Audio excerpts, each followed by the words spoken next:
ating minamahal, lungsod ng Maynila.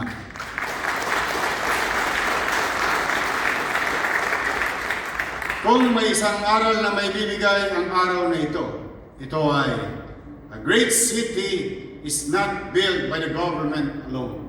It is built by the citizens who choose to care. Dinugo ang ilong ko.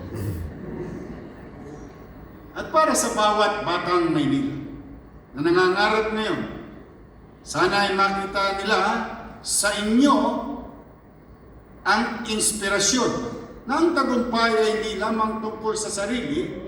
Success becomes meaningful when it uplifts others. Mga kababayan, ang Maynila ay hindi dakila dahil ito ay kabisera ng bansa.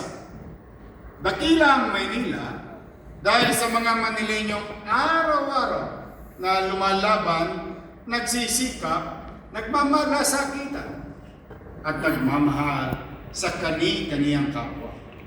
Kayo ang dahilan kung bakit nananatiling matatag ang ating minamahal na lungsod. Kayo ang dahilan kung bakit may pag-asa ang ating kinabukasan. Kayo ang dahilan kung bakit ipinagmamalaki natin ang pagiging Batang Maynila. Nasa inyo lagi ang dahilan. Sa ika-455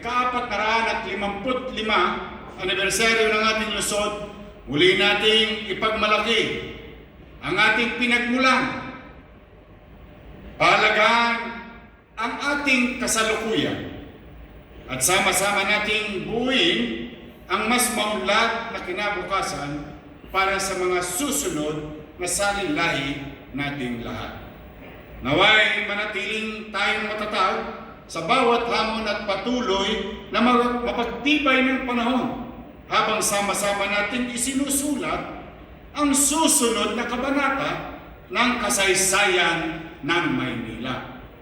Tandaan natin, hindi nasusukat ang kadakilaan ng tao sa kanyang tinanggap, kundi sa kanyang naibigay. At gaya lagi ng sinasabi, kung may malasakit, may paraan. Kung may pagkakaisa, may tagumpay. Mabuhay ang mga pinarangalan at papangaralan ngayong gabi ng Gawad Manileño.